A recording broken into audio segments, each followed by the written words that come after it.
ఇసుక మాఫియా భరతం పడతానన్నారు కోవూరు ఎన్డీఏ కూటమి ఎమ్మెల్యే అభ్యర్థి వేమిరెడ్డి ప్రశాంతిరెడ్డి. కోవూరు మండలం పడుగుపాడు గ్రామంలో ఎన్నికల ప్రచారంలో పాల్గొన్న ప్రశాంతిరెడ్డి మాట్లాడుతూ కోవూరు నియోజకవర్గ గత పారిశ్రామిక వైభవాన్ని తిరిగి తెస్తానని అన్నారు. ఎంపీగా వేమిరెడ్డి ప్రభాకర్ రెడ్డి సహకారంతో కేంద్ర ప్రభుత్వంతో స్పందించి గతంలో ఈ ప్రాంతంలో ఉన్న థర్మల్ పవర్ స్టేషన్, ప్రస్తుతం శిథిలావస్థకు చేరి ఉన్న షుగర్ ఫ్యాక్టరీ ప్రదేశాలలో ప్రత్యామ్నాయ పరిశ్రమలు ఏర్పాటు చేసి నిరుద్యోగ యువతకు ఉపాధి అవకాశాలు కల్పిస్తామని హామీ ఇచ్చారు. మీరందరూ ఆశీర్వదించి ఎమ్మెల్యేగా గెలిపిస్తే కోవూరు ప్రాంతాన్ని అన్ని రంగాలలో అభివృద్ధి చేస్తానని అన్నారు. తెలుగుదేశం పార్టీ అధికారంలోకి వచ్చాక అన్ని వర్గాలను ఆదుకునే విధంగా సంక్షేమ పథకాలు అమలు చేస్తామని అన్నారు.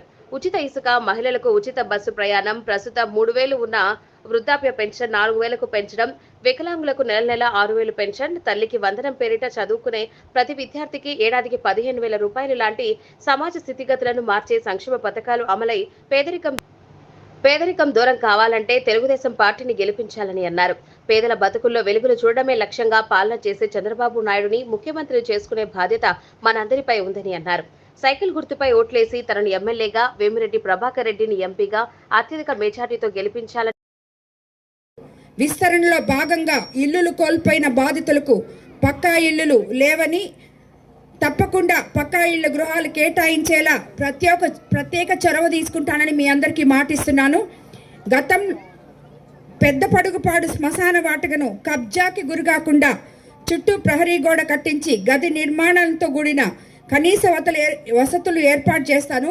శ్మశాన వాటికను కూడా కబ్జా చేశారంటే ఈ నియోజకవర్గంలో ఎమ్మెల్యే గారు ఏం చేస్తున్నారో నాకు అర్థం కావట్లేదు. మెయిన్ రోడ్లో పక్కన ఉండేటివి కబ్జాలు చేసేశారు, భూములన్నీ కొట్టేశారు, కమిషన్లు తీసేసుకున్నారు లేఅవుట్లో. ఆఖరాకి పడుగుపాడులో ఉన్న 5 ఎకరాల శ్మశానంలో కూడా 3 ఎకరాలు కబ్జా చేసేసారంట. మరి ఎమ్మెల్యే గారు విత్ పర్మిషన్, ఎమ్మెల్యే పర్మిషన్తో చేశారంట. అదేదో మీరు విలేకరులు అందరూ చూడాలి కలిసి. నేను ఎమ్మెల్యే అయ్యేంతవరకు చూడండి, దాని తర్వాత నేనే వదిలిపిస్తాను దాన్ని. పడుగుపాడు ప్రజల ప్రయాణం దృష్ట్యా రైలు ప్రమాదాలు జరగకుండా అండర్ పాసెస్ ద్వారా వెళ్ళేలా NTS గేట్ దగ్గర బ్రిడ్జ్ కట్టిస్తానని మీకు అందరికీ మాటిస్తున్నాను. పెన్నా నదికి వరదలు వచ్చినప్పుడు వరద నీరు గ్రామంలోకి రాకుండా, ఇసుక రీచ్లను ఓపెన్ చేయకుండా నదికి ఇరువైపులా రిటైనింగ్ వాల్ కట్టిస్తానని కూడా మీ అందరికీ మాటిస్తున్నాను. చంద్రమౌళి నగర్ నుండి తరలిస్తున్న అక్రమ ఇసుక రవాణాలను నిరోధించి మీకు ఉచితంగా ఇసుకను అందిస్తామని చెప్పి మీకు అందరికీ చెప్తున్నాను. చంద్రబాబు నాయుడు గారు మనకి ఇసుక ఉచితంగా ఇస్తామని చెప్పి ఆల్రెడీ మాట ఇచ్చున్నారు. కాబట్టి తప్పకుండా ఈ ఇసుక దందాలు ఆపేస్తామని చెప్పి వాళ్ళకి ఇప్పుడు కూడా తెలియట్లేదు. ఆల్రెడీ ఎలక్షన్ జరుగుతుంటే ఇప్పుడు కూడా ఇసుక తోలుకుంటున్నారు. ఏ పక్క చూసినా లారీలు పోతున్నాయి. మైనారిటీ సోదరి మనులు వాళ్ళందరికీ కూడా చెప్తున్నాను, ఎలాంటి షరతులు లేకుండా ముస్లిం మైనారిటీలకు దుల్కన్ స్కీమ్ అందిస్తామని చెప్పి ఆల్రెడీ హామీ ఇచ్చినారు చంద్రబాబు నాయుడు గారు. అది తప్పకుండా పాటిస్తామని చెప్పి మీకు అందరికీ మాటిస్తున్నాను. ప్రతి ఏటా రంజాన్ పండుగ కూడా రంజాన్ తోఫా కూడా అందివ్వబోతున్నారు చంద్రబాబు నాయుడు గారు. మైనారిటీ విద్యార్థుల కోసం ఇక్కడ ఉర్దూ పాఠశాల లేదని చెప్పి అడిగారు. అది తప్పకుండా మనము స్టేట్ గవర్నమెంట్ వచ్చిన తర్వాత చంద్రబాబు నాయుడు గారి ద్వారా మనము దాన్ని తెచ్చుకుంటామని చెప్పి మన కాన్స్టిట్యున్సీకి పడుగుపాడుకి మీకు మాట ఇస్తున్నాను. 5 సంవత్సరాల్లో దాన్ని 3,000 చేసింది. ఇప్పుడు చంద్రబాబు నాయుడు గారు తిరిగి అధికారంలోకి వస్తే జూన్ నెలలో ఈ మిగిలిపోయిన 3,000 ప్లస్ 4,000 కలిపి 7,000 ఇచ్చి దాని తర్వాత నుంచి ప్రతి నెల 4,000 పెన్షన్ మీకు రాబోతుంది.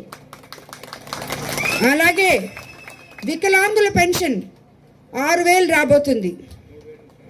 3,000 నుంచి 6,000 చేశారు. ఇవన్నీ కూడా మీరు ఇదివరకు అయితే మాకు ఇంటికి వచ్చేది, ఇప్పుడు రాదేమో అనుకోబాకండి. ఇప్పుడు కూడా వాలంటరీ వ్యవస్థ కొనసాగించబోతున్నారు చంద్రబాబు నాయుడు గారు. వాళ్ళకి ఇది వరకు 5,000 ఇస్తే ఇప్పుడు 10,000 ఇచ్చి ఇంకా మెరుగైన సేవలు తెలుగుదేశం ప్రభుత్వంలో వాళ్ళు మీ ఇంటి దగ్గరకు వచ్చి అందించబోతున్నారు. కాబట్టి అందరూ ఒకసారి ఆలోచించండి. ఇంకా ఇక్కడ యువకులు ఉన్నారు ఎంతోమంది. నేను ఎప్పుడు చెప్తూ ఉంటాను, వాళ్ళందరికీ నేను చాలా రుణపడి ఉన్నాను. ఎక్కడికి పోయినా అమ్మ అమ్మ అని వస్తారు. ప్రతి పంచాయతీలో, ప్రతి వార్డులో, ప్రతి గ్రామంలో తండోపతండాలుగా యువకులు వస్తున్నారు అని చెప్పి వాళ్ళందరికీ కూడా చెప్తున్నాను, చంద్రబాబు నాయుడు గారు మీకు అందరికీ 20 లక్షల జాబ్లు ఇవ్వబోతున్నారు. మనకి నిరుద్యోగంలో ఎంతోమంది బాధపడుతున్నారు. ఎంతోమంది బీఈడీ చేసిన వాళ్ళు, ఎంఈడీ చేసిన వాళ్ళు ఖాళీగా ఉన్నారు. ఆయన తొలి సంతకం ముఖ్యమంత్రి అయిన తర్వాత మెగా డిఎస్సి మీద పెట్టబోతున్నారు. అదేవిధంగా నిరుద్యోగ వృత్తి కింద నెలకి 3,000 ఇవ్వబోతున్నారు. ఇంకొకటి మీకు అందరికీ తెలుసు, నేను రోజు చెప్తున్నాను, మన ఎంపీ గారు వేమిరెడ్డి ప్రభాకర్ రెడ్డి గారు మీరందరు వినే ఉంటారు. ప్రభాకర్ రెడ్డి గారు అంటే ఒక నమ్మకం. ఆయన ఎంపీ అయిన తర్వాత ఇఫ్కో సెజ్లో, అదేవిధంగా షుగర్ ఫ్యాక్టరీలో, ఆ తర్వాత మీకు కూడా ఇక్కడ ఒకటి ఉందని చెప్పి విన్నాను నేను. ఈ